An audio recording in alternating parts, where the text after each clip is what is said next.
ஒரு மனிதன் ஒரு எஜமானுக்கு உண்மையாய் வேலை செய்தான். ஒரு மனிதன் என்ன பண்ணா, ஒரு எஜமானுக்கு அவனுடைய உண்மை தன்மையை பார்த்து அந்த எஜமானுக்கு ஒரு ஆசை, எப்படியா இவன் நல்ல ஆசீர்வதிக்கணும்னு நினைச்சு சந்தோஷமா இருக்கிற நேரத்துல அந்த எஜமானுக்கு மேல அந்த வேலைக்காரனுக்கு ஒரு ஒரு வருத்தம் வந்துருச்சு. அந்த எஜமானுக்கு வேலைக்காரனுக்கு எஜமான் மேல வருத்தம் வந்ததுனால அந்த எஜமான்ட்ட போயிட்டு நேரடியே சொல்றான், இனிமேல் நான் உங்களுக்கு வேலைக்கு வரமாட்டேன், இன்னைக்கூட நான் நிக்க போறேன் அப்படின்னு சொல்லும் போது, ஏப்பா ஒரு வீட்டு வேலை ஆரம்பிச்சிட்டம்பா, வீட்டு வேலை பாதியில எனக்கு இந்த நேரத்துல நீ போன அப்படின்னா அது பாதியில எனக்கு நின்று போயிடாதா, நீ எனக்கு கொஞ்சம் உதவி செய்யன்னு சொல்லும் போது நிறைய அன்பா கேட்டு கேட்டு அவள் எஜமான் வந்து தாழ்ந்து அமைதியா கேட்டுக்கிட்டே இருக்காராம்.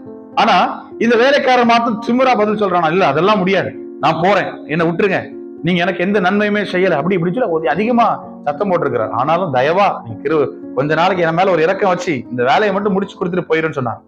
இவன் என்ன பண்ணா, நேரா போயிட்டு அந்த 2 மாத காலம் கூட இருக்கணும்னு சொன்னதுனால கோவத்திலே என்ன பண்ணா, அந்த வேலையை வீடை கட்ட ஆரம்பிச்சான். ஒவ்வொரு வேலையா செங்கல்ல எடுத்து வைக்கும்போது இப்படி வேணுனே கீழே கல்ல தூக்கி போட்டு உடைச்சிடுறது. அந்த கட்டும் போது சரியா கட்டுவதற்கு உதவி செய்யல, அப்படியே ஏனைக்கு கோணை மானையா ஒண்ணுன்னா செஞ்சு செஞ்சு செஞ்சு வித்தியாசமா கட்டினான்.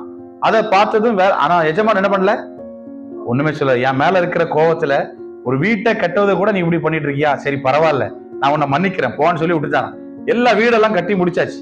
கட்டி முடிச்ச உடனே அந்த எஜமான், எல்லா வீடையும் கட்டி முடிச்சிட்டேன், இன்னையில இருந்து நான் இனிமேல் என்ன பண்ண மாட்டேன், வேலைக்கு நான் வரமாட்டேன் அப்படின்னு சொல்லி கோபமா வந்து சொல்லும் போது அந்த சாவி எடுத்து சொன்னாராம், இந்த வீடு நான் ஆரம்பத்துல நீ எனக்காக கஷ்டப்பட்டு நீ உழைச்சதுக்காக உனக்கு தான் அந்த வீடை நான் தரணும்னு சொல்லி நான் அன்னைக்கு உனக்கு கட்ட சொன்னேன்.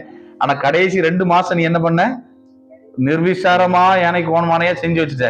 ஆனாலும் உன்னுடைய மனதுக்கு ஏற்றார் போலவே உனக்கு ஒரு வீடு கிடைச்சிருக்கு, இந்த வச்சுக்கான்னு சொல்லி சாவி என்ன பண்ணானா அவ கையில கொடுத்தான். இதே போல எஜமானாகிய ஆண்டவர் நம்மளை ஆசீர்வதிக்க ரொம்ப ஆசைப்படுவார். நம்ம கொஞ்ச நாள் பொறுமையா இருப்போம், அந்த பொறுமை ஒரு கட்டத்துக்கு மேல என்ன பண்ணாது இருக்காது. அதுக்கு பதிலா ஏனை கோணையா என்ன பண்ணுவோம்னா மாறிடும். நம்முடைய இருதயம்